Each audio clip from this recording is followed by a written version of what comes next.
worst thing that's going to happen is the big websites get taken down, and us little guys eat more. But the duel arena and where we'll trade, the government's realized that it's an issue and it's basically an online gambling casino. So they're redirecting that pressure and showing some action by sending these cease and desist letters to these gold selling websites. It's very rare that I'll do a video on some sort of RuneScape news event. Drama, a new feature, in this case Jagex legal team taking down gold selling websites, things like this. And that's because I often feel like there's nothing interesting to talk about around these subjects in a video format. It's the type of thing that you read about on Reddit, you get that little hit of information that the curious part of your brain craves, and then you move on with your life. However, this time I feel differently about it. There's a real discussion that's being missed around these gold selling websites being taken down.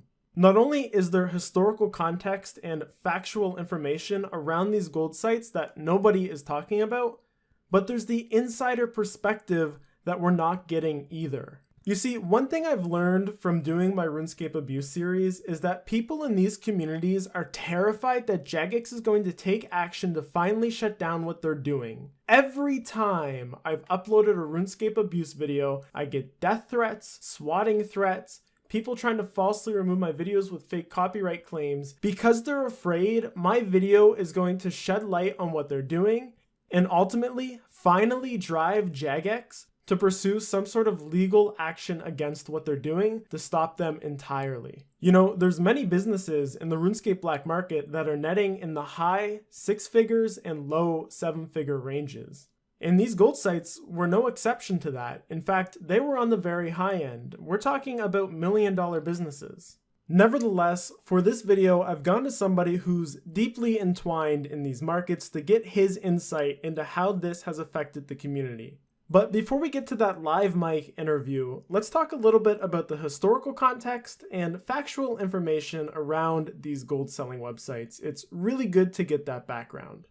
Real fast though, I hate taking product sponsorships like mobile games or like the latest and greatest in gaming eyewear, like that stuff. So my girlfriend and I have created a merch store where we're selling figurines. They're made out of hard plastic, they're hand painted.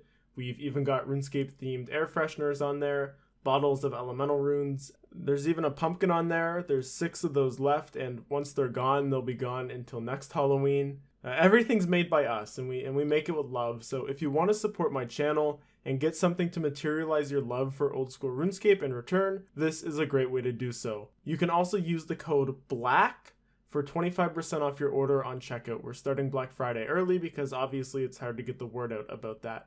And finally, Christmas is coming. If you're thinking this as a gift, do it sooner than later because these are handmade. It takes us a little bit to make them and then they ship. So the sooner the better to make sure it arrives on time. And you can find the link to the store in the description. Now, Jagex shut down 2 websites, Boogla Gold and Arcus Gold. And these websites, though separate, were actually owned and operated by the same person, Arcus. He came to acquire Boogla Gold when it was sold by its original owner back in 2017. A guy going by the name of Boogla. Makes sense, right? Boogla Gold. And it's speculated that he paid somewhere between $2 and $5 million for the Boogla Gold website. Of course, that's just speculation. How much or how little it actually went for is only known by the people involved in that trade. But nevertheless, Boogla Gold was acquired by Arcus, and after it was acquired, Boogla, the original owner, he changed his name to Alch as to not conflict with the new ownership. Now, this ownership status is important because I've seen a lot of false information going around on Reddit threads and YouTube videos about this whole situation. Many are propagating a falsehood that the person, Arcus, whose websites were closed, has just simply opened up a brand new gold selling website as a way to circumvent this legal trouble. When in fact, this isn't true. And I think this is important because people are seeing this, because of that misinformation, as kind of a waste of Jagex's time. They're saying if you really want to get gold selling under control, you have to do X, X, and X.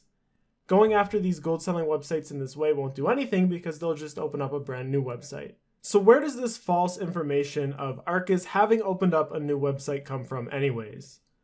Well, it comes from people doing research and getting a little bit confused about the true ownership of these gold selling websites. So as we know, Alch sold Boogla Gold, but as of the closure of Boogla Gold and Arcus Gold, he's actually taken it upon himself to use this as an opportunity to launch a brand new gold selling website, right? Because obviously there's a gap in the market now. There's room for new sellers to come in.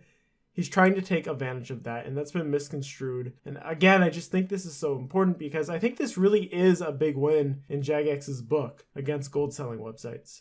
You know, there's only been one other time in RuneScape history that Jagex has won a lawsuit in this manner. The first time being the long 2-year case against iBot, which finally ended in Jagex winning, having iBot taken off the web and seizing all of their clients' records.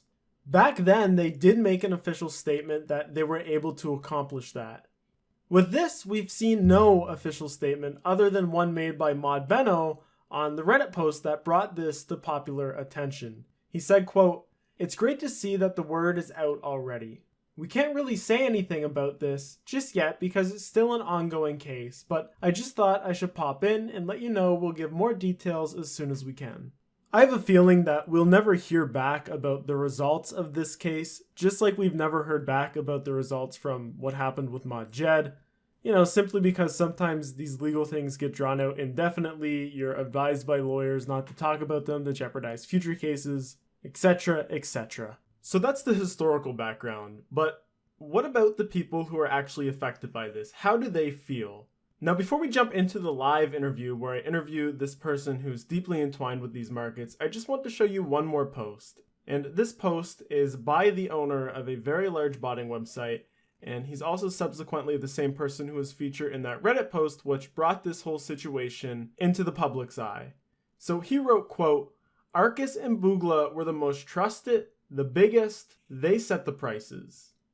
Most people would rather sell to them for 10 cents cheaper per mil than sell to some other site that has little reputation." He went on to write that he thinks there will not only be a change in the price of gold, but people will hold on to their gold just waiting for that price to increase because of this whole situation. The takeaway here being that these were the biggest gold selling websites. They did have obviously massive influence over the gold markets. This is a huge win for Jagex. Okay, without further ado, let's jump into the live interview. I don't know if you want to give like any background on your involvement with the market, just so people have that information, like vaguely. Yeah, sure. So basically, I'm a bulk buyer and seller. So what I'll do is I mainly buy from stake. So they'll sell like bulk gold to me, and then I will go around for usually around 3 to 5 cents more per mil and sell it to either gold sites or other players who need gold. Did you sell directly to Boogla or Arcus ever? I actually sold to them the day before their website closed down. I sold them to Bill Oldschool. Wow. Wow. Okay, so you are actually like directly affected to this. This is one of your customers. Yeah, yeah, in a way. It's more like I'm one of their suppliers. I wouldn't put it as they're one of my customers. Yeah. I do have a theory of exactly what happened because something similar happened to another gold. I don't know if you want me to mention the name or not, but... No, only mentioning these names because they're gone now. Okay. So another website got a cease and desist letter from Jagex, and they just completely ignored it, and no further action has been taken on them. So we're just assuming that's what happened with Boogla and Arcus. And Boogla and Arcus took it seriously and then just shut down their website. I'm surprised that they didn't consult the other gold site to because they know that the other gold site received the cease and desist letter from Jagex. So Boogla and Arcus were both owned by the same person, right? Yes. So about a year ago, Arcus bought Boogla. I know the original brothers who owned Boogla, and one of them actually just recently launched a new website. Oh, okay. Yeah, that's Alch, right? Right. Okay. And I wonder if it has something to do with the fact I heard that Bogla and Arcus, obviously the same guy. I heard that they operated out of Canada. Obviously, Jagex is a company based out of the UK, and the UK and Canada are very kind of tight knit together. I don't know if that would have had any legal precedence. I don't know where the website is based out of. What I can tell you that I know is that the original owners of Bogla, before they sold it to Arcus Gold, they are based out of Canada, and I know that Arcus is based out of China.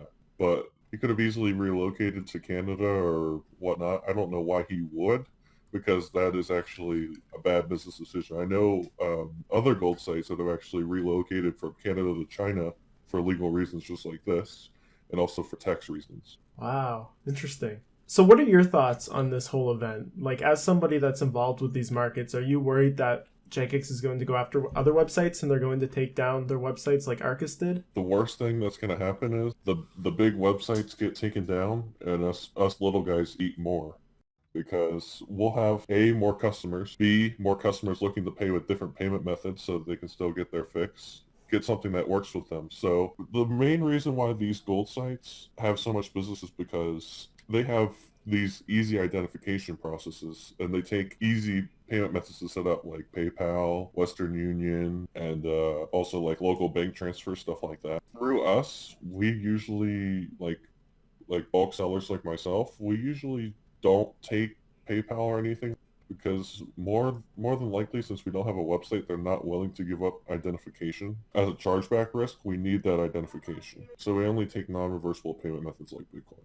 Yeah, that was my thought when I first heard that these, the two biggest websites got taken down, is that this is a huge piece of the pie that it's really opening up on the market. And my thought was that this is why Alch has opened up his new website, because he wants to reclaim some of that pie now that it's available. Well, I actually was talking to him before all this happened, and he was actually planning this launch for way before Bogla and Arcus shut down.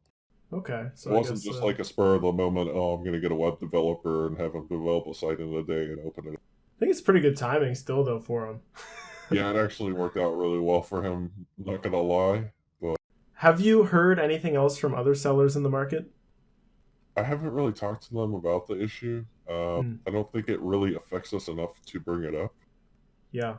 It's just kind of, you get a lot of customers that are looking to pay with Bitcoin because, number one, it's going to be cheaper that way because they're taking a chargeback risk when they're accepting not reversible payment methods like PayPal. So we can sell it for cheaper. But yeah, I mean, it's just a lot of explaining how Bitcoin works, getting them set up is what I've seen over the past day, because they're trying to find a different way other than, Bogla and Arcus to buy.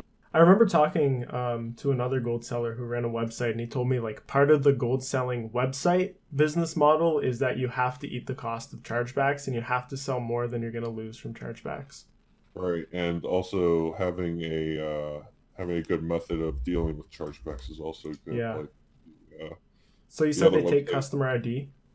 Right, yeah. For non-reversible, for reversible payment methods, they have to take an ID because it helps them in the case if they were ever charged back. Just blows my mind that people trust these websites with their ID. That's Yeah, because you don't really know who runs them, and it's not like they usually find them off of a Google search. It's not like they find their reputation. There's a lot of black market forums where you can see their reputation and stuff like that. Like, they've collected vouchers over the years. But not a lot of people check that, especially like the younger generation buying gold, kids with their parents' credit card stuff. Have you seen any effect on the market after this? The market has been in a bad place for a long time. It's been crashing, of course. The more gold that's generated into the game, the lower the price is going to be because there's more demand and, there's more supply and less demand. Other than that, I haven't seen, like, anyone cry over it. I've just seen, as I said, customers trying to find a new home. Old Bogla and Arcus customers just trying to find trying to find another place to get their fix and buy their gold. Yeah, and they're absolutely going to find that. There's 1,000 websites that all offer gold. So of course, yeah, they're going to have to go through the verification process again with other gold sites. And instead of doing that, I think a lot of them are transitioning into just setting up Bitcoin and getting those cheaper rates. And it looks like the advertising slots that are available on these black market sites, Arcus, Bogla, they commonly took up those slots, but it looks like those have already been filled, so it's not even a hit to the black markets. Absolutely not. Yeah, the one black market website that I'm focused out of, they still have their banner prices actually have access to the panel where you can bid on them. Their banner prices are pretty much the same. Other websites are willing to pay it. How much do those banners cost? I can get you exact numbers, but I know the top one is usually around $2,000. The one right below it at the top is usually around 1,500, and then the two bottom ones are usually around 500. Is that monthly? Yeah, that's monthly, and that's on. I don't know. I don't know about or anything. Yeah, probably less because Yeah, definitely they're less. not the big one. Yeah, the big one is Wow, that's a lot of money. and that's an investment for them. So they're eating chargeback risk. They're constantly developing their website. They're constantly updating their graphics. Stuff to make them more Paying their workers. That's really goes to show how much money they were pulling from, just the sale of gold, which is crazy because the profit margins are quite small, pennies really. And you gotta. I guess when you're Go ahead. when you're dealing in volume, I guess it works out. Yeah, and especially with like Bogle and all that, you gotta remember they used to have top banner on every site. So that's like 2,500, and then like 2,500 combined with all the other sites. Wow. So Plus Google ads too, right? So yeah, exactly. So that's a lot of money just in advertisement a month. Maybe yeah. I'd have to estimate anywhere from $5 to $8 a month. Wow. I wonder if you have any thoughts on why Jagex would actually send cease and desist letters to gold selling websites.